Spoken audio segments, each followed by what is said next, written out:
Okay, so after last week's chapter Black Clover, I know right now the series is being viewed under a microscope. Fans alike, whether you loved it, whether you hated it, everyone right now, all eyes are on this series, Black Clover, baby. But thankfully, new week, new chapter, so the explanations are in, and yeah, let's jump into it. Chapter 215 of Black Clover, baby. Let's go.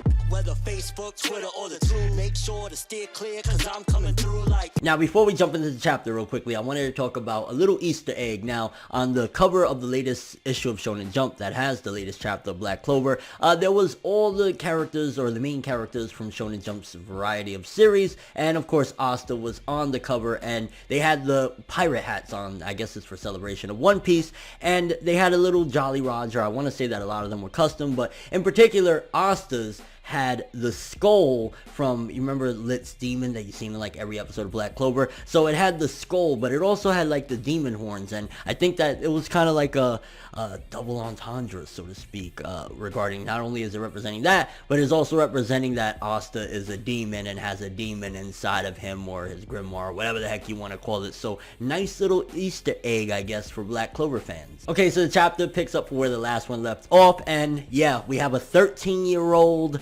Julius Novachrono, which, again, love it or hate it, we got an explanation, which for the most part, a lot of fans did some investigation or whatever. And to be honest with you, like I talked about in my last review of the chapter or whatever, there was foreshadowing. Like, if you even go back and you look, this was planned. This wasn't just out of thin air. I think this has been planned for quite some time, because if you look at the flashbacks of Julius in particular, you see that he didn't have the star on his forehead, which that star, if I'm not mistaken, again, is representative of the fact of reincarnation, whatever. So if you look at it, at some given point, he had to have picked that up. How he picked it up, whatever, again, it was just, honestly, in my opinion, very thoroughly planned. And again, we get the explanation in this one, but I'm just glad that at the end of the day, even though people tried their best to cancel Black Clover, they went ham, they would go, we're dropping it. Black Clover shines again, baby. And I ain't gonna lie, it was pretty freaking insane that I felt personally Yuki Tabata was addressing the fandom via Yami's dialogue at the beginning of the chapter. Because again, we have the 13-year-old Julius there like, hey guys, I'm back. And the way he was talking, it honestly was taking the criticism, I feel, that he got probably from the Japanese readers, maybe the English ones as well, I don't know. But I'm imagining that it was from the Japanese as well. And a couple of things that Yami says, I'm like, Tabata knows what's up. He knows how a lot of people were going to feel. And yeah, it's addressed via Yami. Because Yami basically immediately jumps in and says, no, hold on. You're supposed to be dead. Which immediately, okay, that's the fandom right there saying, no, what's going on? No, you're supposed to be dead. And then he even jumps in a little further and says, essentially like, what? So you expecting me to lose all this character development now? Like, in other words? So he knows how the fandom feels about this. He knows that the fandom is looking at it like, wait a minute, so is this going to undo everything that we got for Yami? But here's the thing. Had it been that the connection was between the main character and Julius, then it would have been pulling the cliche thing, because at the end of the day, is this Yami's journey to get character development, or is this Asta's? Don't get me wrong, Yami's character development is important, obviously, but Yami is already established. You know what I'm saying? Like, there's certain aspects of like, yeah, I'm sure Julius does want Yami to continue ascending. Maybe he's going to recommend him for the, next Wizard King. But at the same time, it's not about Yami's progression. He's already up there. He's very, very strong. Arguably one of the strongest in the kingdom. If it was Asta's character development, which, obviously these kids have a long way still to go, then it would have been a different story. If it was that Julius's death impacted Asta so greatly and gave him this big revelation, a la like a Naruto and Jiraiya situation, then you could say, wow, so, Asta, he had a shocking revelation in life because of Julius's death, and you're taking all of that away. But it was really for Yami. So even the fact, again, that Yami was addressing it, it was just straight up like, in my opinion, Tabata saying, this is what the fans are saying, let me drop that explanation on you. And I'll be honest with you, if there's one thing about the chapter that I'm not fond of, and I'm gonna keep it real because this is a review, was when William Vengeance came into play, and when Julius addresses William Vengeance betraying the kingdom. Now, to be honest with you, what he did, people died, people were struggling, it was a nightmare, the whole kingdom could have fallen because of what William Vengeance did. And don't get me wrong, at the end of the day, William Vengeance wasn't the one that essentially killed the Wizard King per se. You know, it was obviously the other person in his head, Patry, and all that other stuff. But at the same time, he still betrayed the kingdom. He knew that Patry's, or well, lit or whatever, you know, fake lit, Patry's intentions wasn't anything good. And instead of, like, you know, you swore your grimoire once before to the, you know, Wizard King, instead of protecting him, instead of saying, yo, this is what's going on in my head right now, he didn't. He just let it rock. So to me, like, that's capital punishment right there. You should be thrown in a cell. Something there should be done to show people, like, you can't just do this shit and get away with it. But Julius is basically saying, you know, the punishment, we're going to go through it together. We're going to go and, you know, you're going to work your bones off, basically. Like, you know, I'm not going to give you a moment of rest. He says that, if I'm not mistaken, you're not going to have a free moment. Now,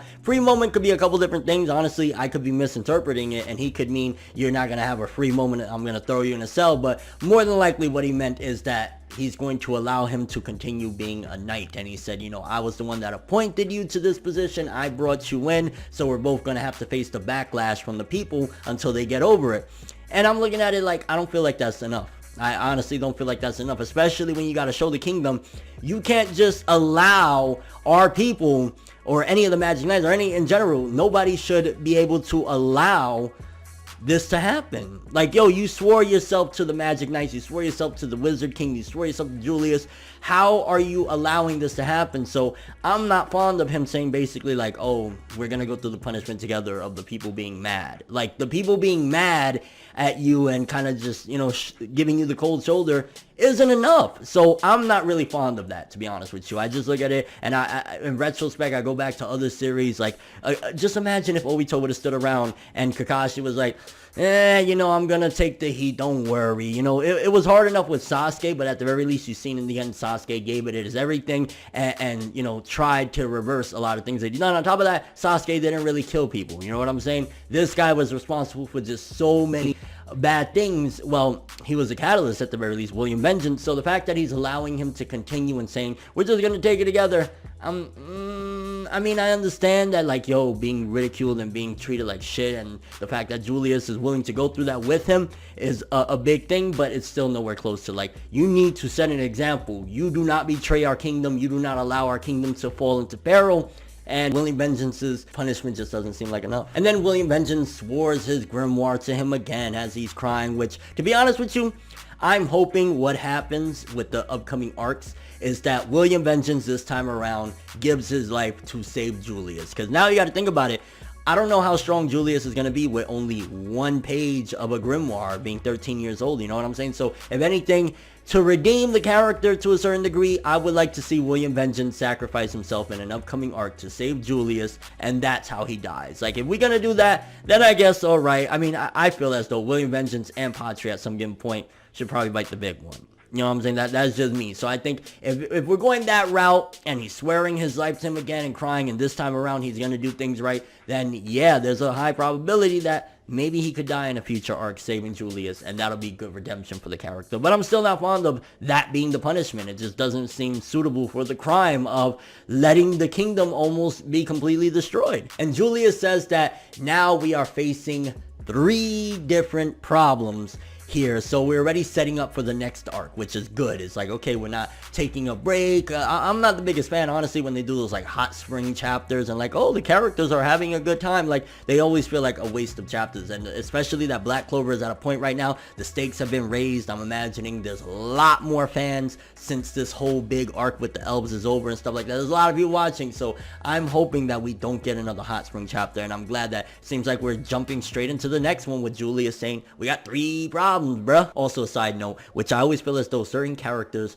are again giving the thoughts of, you know, the readers. So if Yami was giving the thoughts of the readers that were upset with this, Asta freaking out is probably what the young readers are thinking, like the ones that aren't looking at it from a critical or analytical standpoint and just like, oh my god, Julius is back, holy cow, like, whoa. You know, again, for me, I've been doing this for so long, you know, I've been talking about anime and manga, reviewing it for 9 years, so I'm going to look at it a little bit differently. I'm going to look at it as, does it make sense, you know, all of that jazz. But Asta represents just the simplicity. I don't even want to say the younger fans. I just want to say the simplicity of enjoying a series and being like, holy cow, he's back. And on top of that, again, because it makes sense, you can't really be mad, bro. So the first problem, going back to the 3 problems, is the Magic Emperor is gone. Even though, you know, he's there, whatever, Yami busts him out and says, no, he's right here, you know, this is him, whatever. But in terms of, that means that, yeah, we're still going to have a replacement, which shows that it's not like, you know, the Dragon Balls were brought back, you know, or the Dragon Balls revived him and everything went back to the way things were.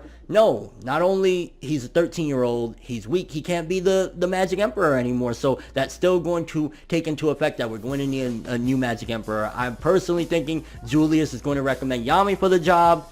I'm still seeing Nozel taking it because Nozel took charge. Nozel did a lot. Nozel had major character development. So even though I would love the twist of Yami saying, alright, bitches, you know, we're gonna do this thing, I don't see Yami taking up the mantle. It'd be amazing. It'd be awesome. It'd be a really dope twist. But Yami doesn't look like he wants that amount of work. But who knows? And I mean, here's the thing. I think it would have been very, very awesome had Julius completely stayed dead and Yami retained all of that development, and like, okay, you know, Julius would have wanted me to do this. If Yami would have become the Wizard King there in that situation, awesome. But it's not too bad if he doesn't at this point, because now you gotta think about it. Well, Julius is alive, you know, I got time to prove myself later on. Let Nozel and the House of Silver take it. And I mean, again, the fact that Julius only has one page left. Don't get me wrong, I still think the guy is overpowered. He has all this knowledge anyway. Even though he has one page of a grimoire, you got to think he still retains his memories and stuff like that. He's still going to be able to do some really fantastical things. I'm imagining just nowhere near to the level he was at one given point. But again, it also shows impact, that there was severe damage. The fact that he's not this almighty time wizard anymore. He has one page of a grimoire, less than anybody there, and truly there is no more Julius Magic Emperor until maybe he grows up. And again, now that he's weaker, he mentions that now he's going to have less control over the nobles, which they have a lot of power in this, because they're going to be like, yo, this little weak kid. So it's all going to make sense of why we need a new Wizard King regardless, which again retains the impact of Julius's death. Despite the fact that he returned in the body of a 13-year-old, the damage is done. We don't have that Wizard King no more. They're not going to respect him. They're going to be like, yo, you 13 years old with one page of a grimoire. What are you doing? Get out of here. Yeah, cool. You did some good things for us back in the day. Let's get someone else in there, which sets up greatly of, you know, if the nobles, they look at things in a very disgusting way, like peasants, get out of here. So Nozel taking the mantle and slowly from the inside out changing the perspective and the narrative of the way people look at the kingdom and whatnot will be great, because if they see their leader, a noble, acting in such a selfless way, especially the way the House of Silver been up until, like, you know, fairly recently when Nozel had major character development and, you know, accepted Noel and all of that stuff, it'll change people, which is one of the major things that Julius wants. He wants the kingdom to be able to, you know, not have all that prejudice between the nobles and the quote-unquote peasants. And then we get a little more of the backstory of the star on Julius's forehead, the magic that was able to return him to this 13-year-old body.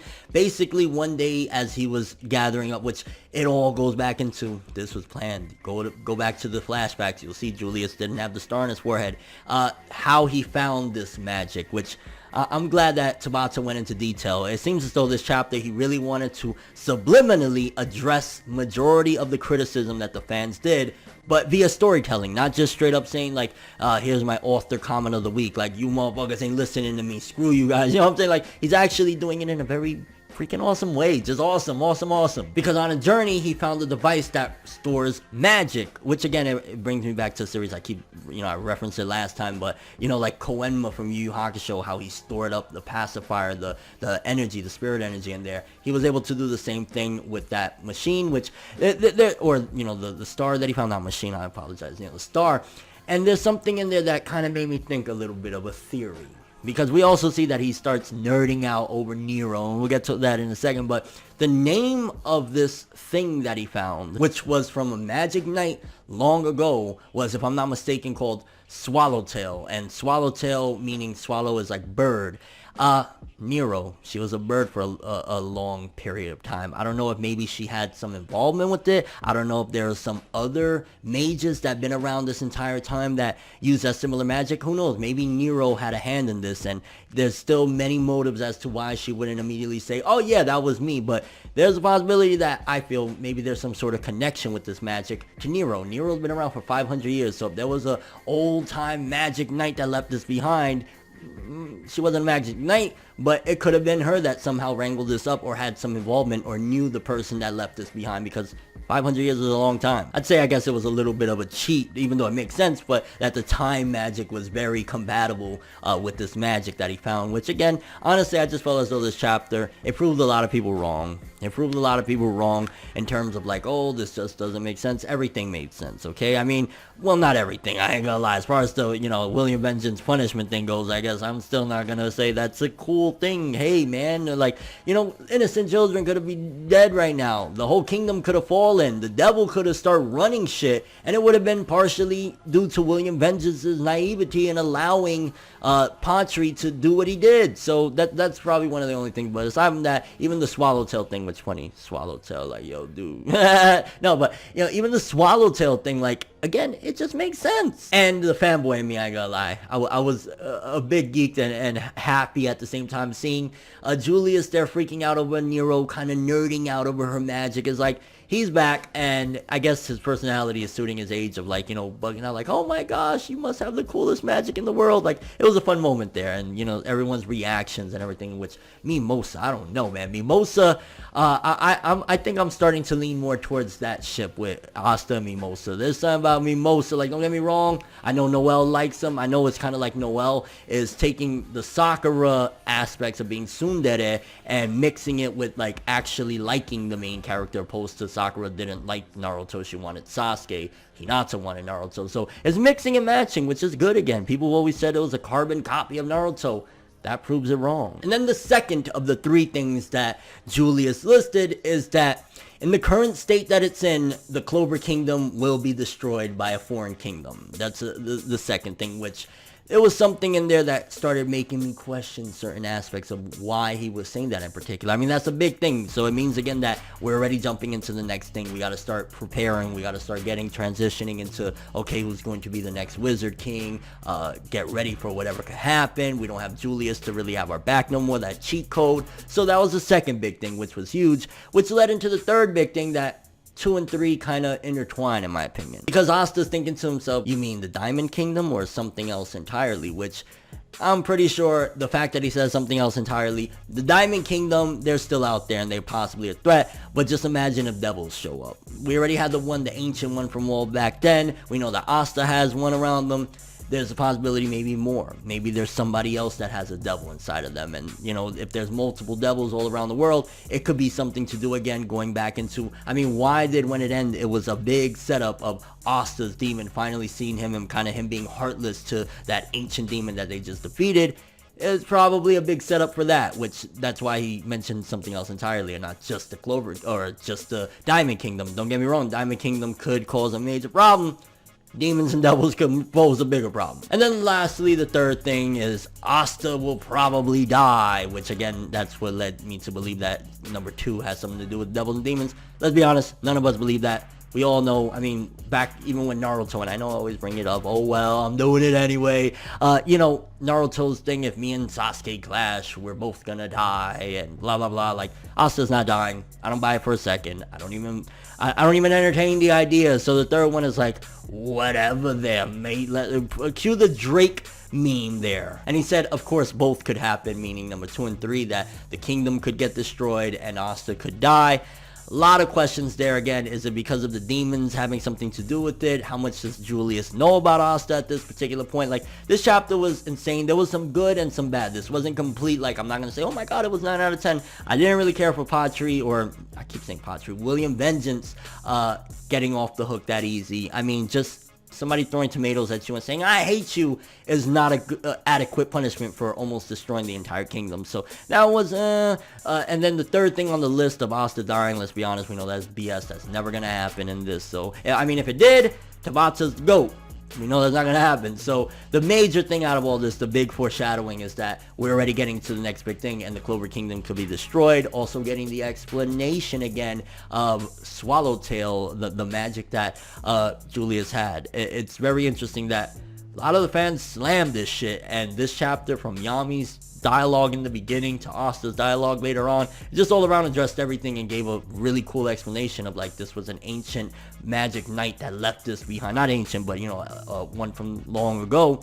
I'm kind of curious though. There's a lot of questions. So for starters, I want to ask, how do you feel now that we got the explanation regarding Swallowtail being the magic that Julius got? Is it cool? BS? I mean, I don't see where you could call BS on it. Go to the flashbacks. This was planned, baby. Also, do you think that Nero could have something to do with this? I mean, she was a bird for a while, and I always think of, like, I think it's Swallow from Pokemon. Like, she kind of looked like that. So do you think that she had something to do with that magic that Julius found? If so, why isn't she mentioning anything? Or could it be that there's somebody else that's been around also in that same fashion? Maybe the person that created that is still here. Also, what did you think about the declaration that Julius made regarding the kingdom being destroyed? I think it was just overall dope foreshadowing that we're going to get into a serious problem really quickly. And do you think the reason why he said number 2 and 3 could happen is the fact that Asta's demon is in there, and maybe if that demon gets too strong, he'll rip out of Asta and kill him? And do you think that the big threat is the fact that we're going to face the demons, which this is crazy, honestly. I like the direction it's going. And your overall thoughts and expectations for the future. Chapter 215 of Black Clover. Again, I wasn't completely sold on mainly my biggest gripe with William Vengeance and, you know, third thing, Asta's dying. Like, he's not dying, okay? If he dies, I mean, the shonen mold will be completely reshaped forever, and I would call Tabata, like, that's when I would get into a point of saying, like, yo, critically, nothing's touching Black Clover. Like, if you really kill out the main character, you got balls of steel, Tabata, but let's not get carried away and silly. That's not happening. But that's all I have for this one, though. Thanks for watching. Hope you enjoyed. If you liked anything I had to say or enjoyed the video, drop me a like. I'd greatly appreciate it. And if you want more from me, make sure to subscribe. Follow me on Twitter, Instagram. Hit that bell to get all notifications. And if you want to follow any of my other social media, links, of course, in the description below. I'm ForneverWorld, and as always, people, have an awesome day. And remember the golden rule. Anime and manga for life, boy. Bow. Have an awesome day. Can't forget the music though. I ain't gonna lie, he only had dialogue from the perspective of the readers, but Yami the GOAT, baby. Yami the GOAT. Let's play some music. You never gonna fly, even if you try. You never gonna ride. Gotta keep your head up, even if you cry. That's just one more reason to try. Waiting for calm when it